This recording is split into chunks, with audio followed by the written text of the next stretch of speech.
ರಾಮನಗರ ನಗರಸಭೆ ವತಿಯಿಂದ ಅಧ್ಯಕ್ಷ ಕೆ. ಶೇಷಾದ್ರಿಯವರ ನೇತೃತ್ವದಲ್ಲಿ ನಗರಸಭೆ ಕಚೇರಿ ಆವರಣದಲ್ಲಿ ಬಸವ ಜಯಂತಿಯನ್ನು ವಿಜೃಂಭಣೆಯಿಂದ ಆಚರಿಸಲಾಯಿತು.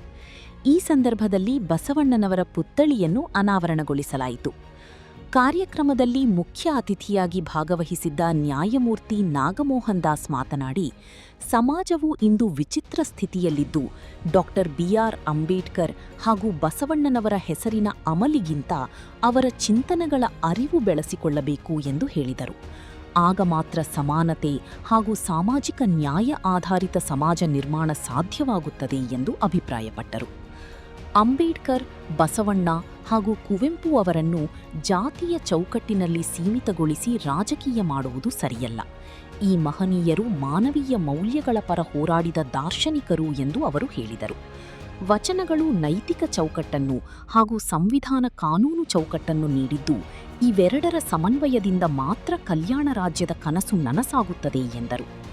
ಪ್ರಾಸ್ತಾವಿಕವಾಗಿ ಮಾತನಾಡಿದ ನಗರಸಭೆ ಅಧ್ಯಕ್ಷ ಕೆ. ಶೇಷಾದ್ರಿ, ಬಸವಣ್ಣನವರ ಜಯಂತಿಯನ್ನು ನಗರಸಭೆ ವತಿಯಿಂದಲೇ ಆಚರಿಸಬೇಕು ಎಂಬ ನಿರ್ಧಾರವನ್ನು ಬಜೆಟ್ನಲ್ಲಿ ಕೈಗೊಂಡಿರುವುದಾಗಿ ತಿಳಿಸಿದರು.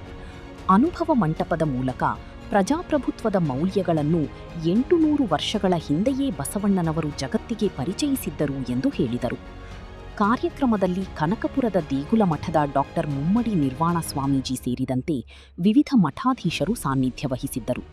ಜಿಲ್ಲಾಧಿಕಾರಿ ಯಶವಂತ್ ವಿ. ಗುರುಕರ್, ಬಮೂಲ್ ನಿರ್ದೇಶಕ ಪಿ. ನಾಗರಾಜ್, ಬಿಡಿಸಿಸಿ ಬ್ಯಾಂಕ್ ನಿರ್ದೇಶಕ ವೈ.ಎಚ್. ಮಂಜು, ವಿವಿಧ ಸಂಘಟನೆಗಳ ಪದಾಧಿಕಾರಿಗಳು, ನಗರಸಭೆ ಸದಸ್ಯರು ಹಾಗೂ ಸಾರ್ವಜನಿಕರು ಕಾರ್ಯಕ್ರಮದಲ್ಲಿ ಭಾಗವಹಿಸಿದ್ದರು. ಕರುನಾಡು ಟೈಮ್ಸ್ ಚಾನೆಲ್ನಲ್ಲಿ ಸುದ್ದಿ ಮತ್ತು ಜಾಹೀರಾತು ನೀಡಲು ಈ ನಂಬರ್ಗೆ ಕರೆ ಮಾಡಿ.